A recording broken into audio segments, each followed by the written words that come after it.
மா இதெல்லாம் என்னதுமா? உருளைக்கிழங்கு மசியல்ப்பா இது. ஓ அப்போ இன்னைக்கு வந்து பிடிக்கும் உனக்கு. எல்லா குட்டீஸ்க்குமே பிடிக்கும் இது. அதுக்கு தேவையான பொருட்கள் பார்த்துடலாமாப்பா? பார்த்துடலாமா.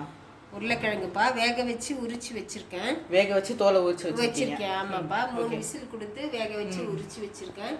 பொடியா நறுக்கின பூண்டு, பொடியா நறுக்கின வெங்காயம், பச்சை மிளகாய் ரெண்டு பச்சை மிளகாய் பொடியா நறுக்கினதுப்பா. அதுக்கப்புறம் வந்து கொத்தமல்லி கடைசியா தூவுறதுக்கு, தாளிப்புக்கான கருவேப்பிலை. இப்போ வந்து செய்யறதுக்கு தேவையான எண்ணெய். செய்முறையை பார்த்துடலாமா? பார்த்துடலாமே. கைஸ் இப்போ ஸ்டவ் பற்ற வைக்க போகிறாங்க. பற்ற வச்சுக்கோமா.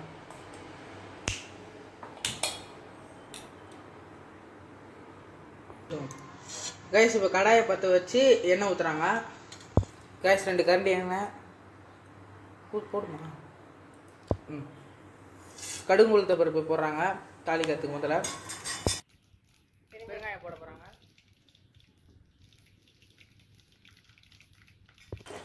கைஸ் இப்போ வெங்காயம் போட போகிறாங்க.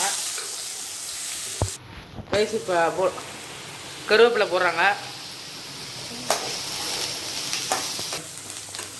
கைஸ் இப்போ பூண்டு போட போகிறாங்க.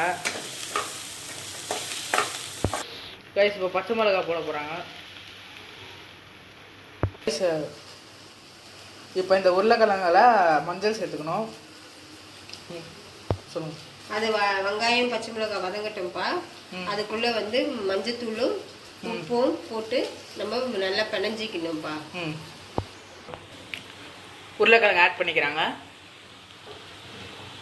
கைஸ் இப்போ இந்த மாதிரி வெங்காயத்தை உருளைக்கிழங்கு போட்டதுக்கப்புறம் கொத்தமல்லி போட்டுடலாம். கொத்தமல்லி போடுறாங்க. கைஸ் உங்களுக்கு தேவையான டைமில் நடுவில் அப்பப்போ எண்ணெய் ஊற்றிக்கோங்க. என்னம்மா ரெடியாம்மா? ரெடிப்பா. எல்லா குட்டீஸ்க்குமே ரொம்ப பிடிக்கும். எல்லா சாதத்துக்குமே வச்சு சாப்பிடலாம். இது காரம் இருக்காது, அவ்வளவா எண்ணெய் கூட தேவையில்லை. இது ட்ரை பண்ணி பார்த்துட்டு கமெண்ட்ல சொல்லுங்க. கைஸ் இப்போ இது முடிஞ்சிச்சு, வாங்க டேஸ்ட் பண்ணி பார்த்துடலாம். கைஸ் இப்போ இதை டேஸ்ட் பண்ணி பார்த்துடலாம். கைஸ் ரொம்ப சூப்பராக இருக்குது. உங்கள் வீட்டில் இதை ட்ரை பண்ணி பாருங்கள், பெஸ்ட்டாக இருக்கும். சின்ன பசங்களுக்குலாம் இது பிடிக்கும். ஏன்னா எனக்கும் பார்க்கும்போது அப்படி தான் இருக்கும். நான் சாப்பிட்டதுக்கப்புறம் தான் எனக்கு தெரியும் சூப்பராக இருக்குன்ட்டு. எனக்கு இது ரொம்பவே பிடிக்கும். எல்லாத்துக்குமே தொட்டுக்க வச்சுக்க. நீங்களும் சாப்பிட்டு பாருங்கள். ப்ளீஸ் லைக் பண்ணுங்கள், ஷேர் பண்ணுங்கள், சப்ஸ்கிரைப் பண்ணுங்கள். உங்களோட ஆதரவு கொஞ்சம் எனக்கு தாங்க. ஓகேவா? பாய்.